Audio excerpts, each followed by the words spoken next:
Hey everyone, welcome back. Mano here with another Destiny 2 video. In today's video, we're going to be covering the Concealed Void Lost Sector, which today is amazing to farm for. Not only is this Lost Sector super fun and super easy to do, it is also great today because it is going to get you exotic chess pieces. So if you were someone who's not gotten the Mantle of Battle Harmony for the Warlock, the Cuirass of the Falling Star for Titans, which is amazing in the Vault of Glass, by the way, or the Obnoculous chest item for the Hunters, there is no better time than right now to go farm this Lost Sector. First up, let's show you where it is at. It is on Europa, and you're going to look in the Asterian Abyss. For the Concealed Void Lost Sector, you can see that we've got a couple of modifiers at the 1310 power level. We've got Fallen Champions, Barrier, and Overload. The Iraq No modifier, which means that when you kill Vandals, they drop mines, as well as increased arc and aerial damage taken. But it's all made up with the fact that we have a double solar damage burn. That means that we take more solar damage, but more importantly, that we can give out twice the solar damage that we normally do. This gives us a lot of avenues for being able to do lots of DPS and also using Warmind cell builds to slay this Lost Sector really quickly. To make this video a little bit more worthwhile, I'm not going to be using anything that is difficult to find, like the new chest pieces or any of the new exotic armor or anarchy or things like that. I'm going to be showing you commonly used weapons. For example, this Night Watch scout rifle, the empty vessel grenade launcher, which you can earn from strikes this season. Of course, the Xenophage machine gun.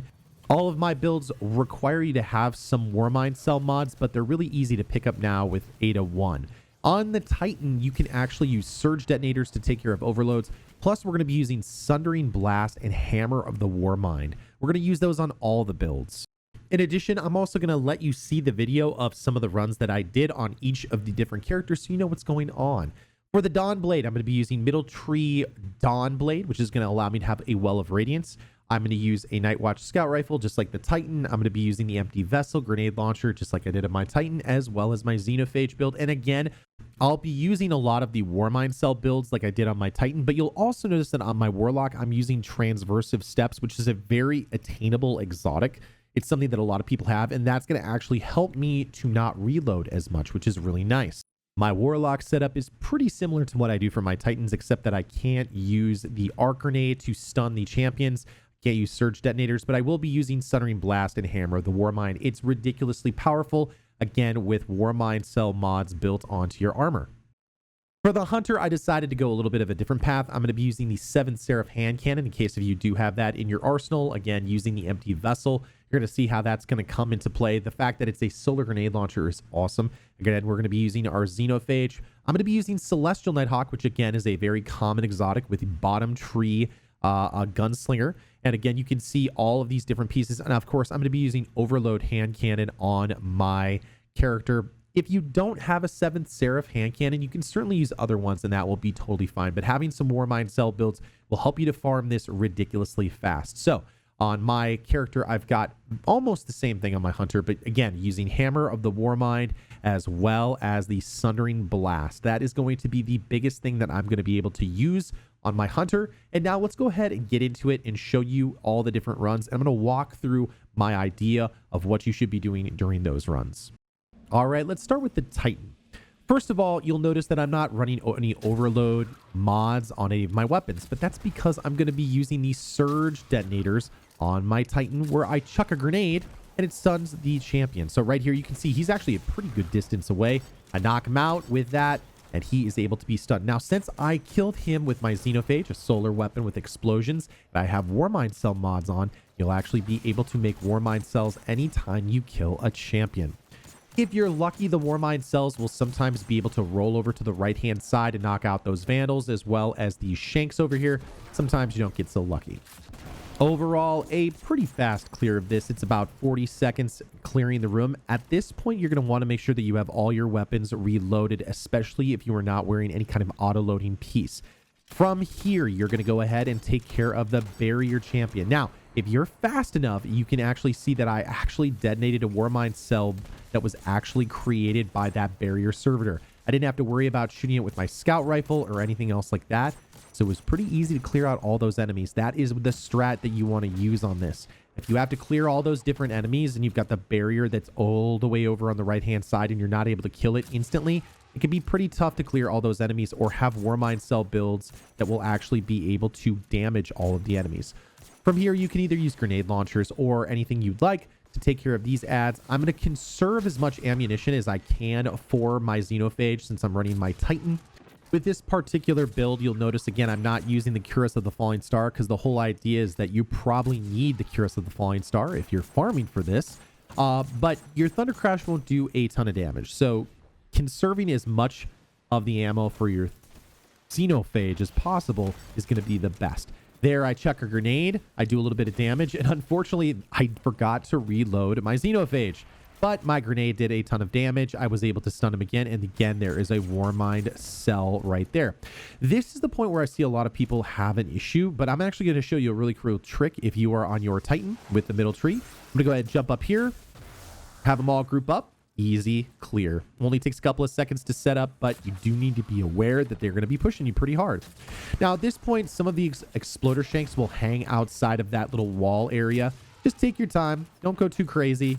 Here, you would probably want to take care of this Vandal just so you don't have to deal with him. If you've got something where you can stun the Overload champion right around the corner, that's awesome. But as soon as you jump to this area here, you'll notice that all of those exploder shanks came out. So if you'll notice that I used a grenade to stun the Overload champion, which created an explosion, which allowed me to go ahead and detonate a bunch of those folks. It created another Warmind Cell build, and I was able to do damage to him. A very easy clear. Again, I'm reloading here so I don't forget. Before the boss spawns in, there's going to be 4 enemies you're going to have to take out really quickly. Nothing crazy. Just want to make sure that you hit your shots, but since it is increased arc damage and they have arc spears, you want to keep your distance from them. That's why I'm using my grenade launcher to kind of make sure I keep my distance, but at the same time be in a good spot where I can do my setup. Now, for a lot of my damage phases, I'm going to be over on this side because you will notice that there are some ads that are coming from that spot. Unfortunately, I wasn't able to get him to stay in that spot right in the middle so I could do damage, but luckily I was able to create some Warmind cells here by killing a couple of those different enemies. Basically, I just want to get the boss down to a position where I can use my Thunder Crash and slay out. 342 for the clear time, pretty decent. Nothing too crazy about it, but it could definitely go faster if you're able to optimize where your Warmind Cell mods are and everything else like that. But having that blinding grenade launcher, Night Watch, Xenophage is huge. Let's go ahead and move on to the Warlock version of this. It's going to be a pretty similar run, except that I can't use grenades to actually stun the Overload champion. So what I'm going to be relying on is creating Warmind cells with this particular build. If you don't feel comfortable with this, it's totally okay to do it a little bit differently. Occasionally, the Overload champion will push you at this moment, but one of the nice things about using a Warlock is the fact that you have rifts where you can actually set up healing stations and you will be good to go. If you want to use a hand cannon to set up an Overload, that would probably be the best bet if you're not going to use a Warmind Cell build, which is okay, because sometimes the Warmind Cell build can be a little finicky, but you can see that I'm actually set up to do a lot of solar explosion damage here. It's just that sometimes it takes a little time to set up. Nothing too crazy. We're going to give all of these enemies a second to kind of push forward, and as soon as I hear that Warmind Cell, I'm going to go ahead and push up, and you can see at this moment, I have the Warmind Cell. I can just keep pushing. Right there, I've got some damage set up. And if these Vandals start to give you a hard time, again, using a grenade launcher like the Empty Vessel is super good. Now, if you've got, like, say, for example, like the Ikelos Sniper, you could definitely do that and make Warmind cells. Just know that there is no sniper rifle modification this season. Again, you're going to see here, push up. You'll notice that I didn't have to reload my Xenophage, but that's, again, because I'm using transversive steps. Killing that barrier is probably the biggest way that you can amp up your speed here, because you'll notice that all of those enemies, as they were listed down the screen, were knocked out. You didn't really have to do anything much there. You just have to create Warmind cells and keep moving. Now, right here, I'm again going to be saving as much ammunition as I possibly can, because here I'm going to be using kind of an offensive super, but also kind of a defensive super. I'm really going to lean into using the Well of Radiance. You certainly could use Chaos Reach or something like that, but remember, the fact that I'm doing increased solar damage is going to be huge. So I'm doing a lot of damage with grenades, melees, and things like that. It's going to be really nice. Now there, I just used as much ammunition as I could in my Xenophage because I had no way to stun him. That is an option at the 1310 level. At 1340, it may not be so much of a strategy that you can have. So to be safe, I would probably recommend, if you're not comfortable doing a Warmind cell build, to just take a second and set up your gear with an overload mod. Now, at this moment, I'm using the blinding grenades and kind of wrapping those guys up in those corridors so that I can make sure that I knock them out. Here again, I'm going to try as much as possible to create a Warmind cell. Now, sometimes that works, sometimes it doesn't. Now, here, I'm able to create it, and I want to get that boss stunned. So I'm going to actually push up here to kind of get him to come out of hiding. He'll get stunned. There's another Warmind cell build that I can do, and he gets wrecked very quickly.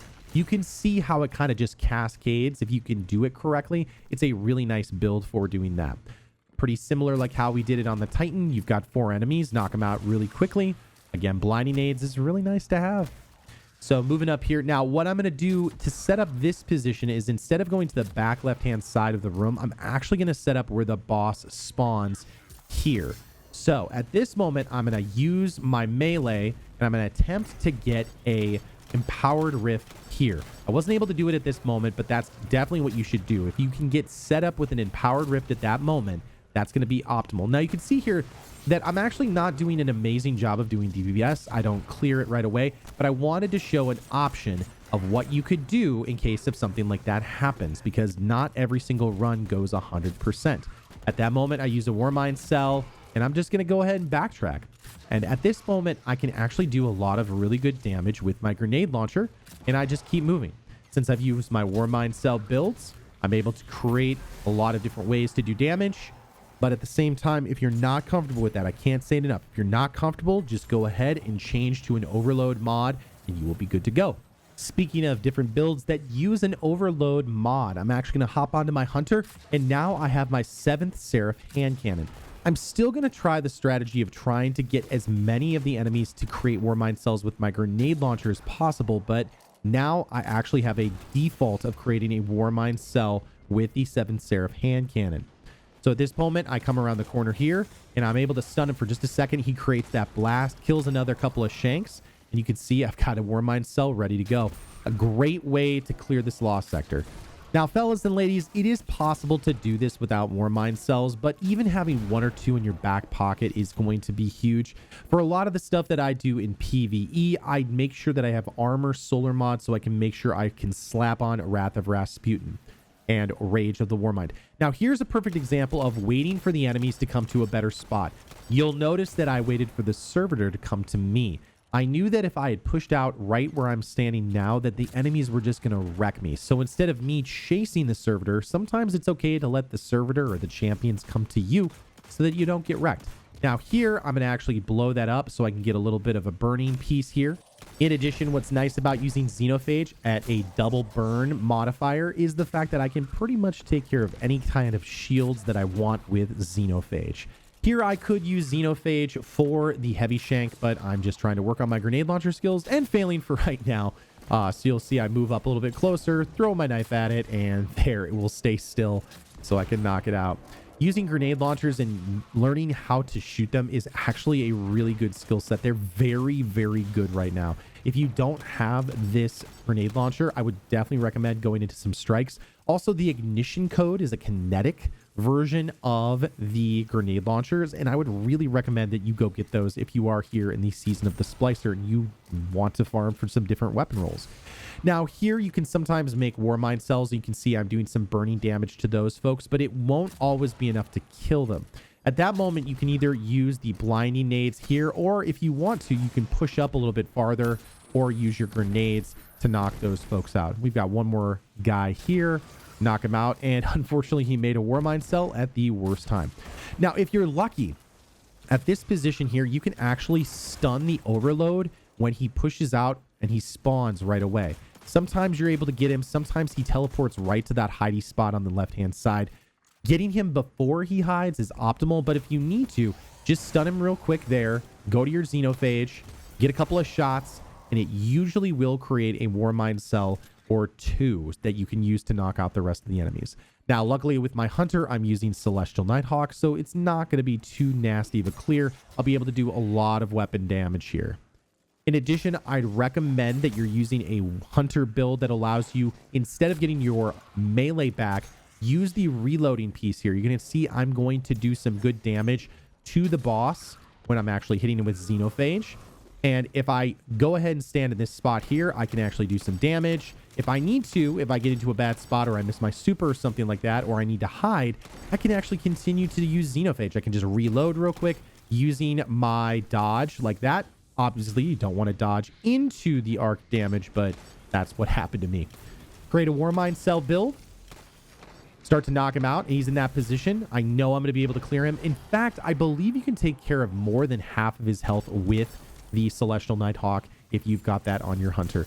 All right, folks, that is how you can clear this lost sector in under 4 minutes really easily. It's a really good farm to do now. I would really recommend that you get after it, especially if you're a Titan and you need the Cuirass of the Falling Star. Now is the best time to go farm these lost sectors. I really do appreciate you watching, and if you liked something in this video or it helped you out at all, make sure you leave a comment down below and let me know what you think is going on. If you liked it a ton, make sure you subscribe to the channel and turn on notifications so you don't miss any of my other Destiny guides. If you need some more help, come over to my Twitch channel, twitch.tv/manodestra. We do lots of help over here, from Grandmaster Nightfalls to running raids with rookies. For example, we've actually gotten through many Vault of Glasses in the last 2 weeks for folks who have gotten their first clears with us. It's been a blast. In addition, come join the community. We hang out in our Discord channel. It's a great way to find people to play Destiny with, or if you have questions or want to post your newest role that you got on a chess piece and you want to ask about it. As always, thank you so much for watching. Good hunting, and I will see you next time.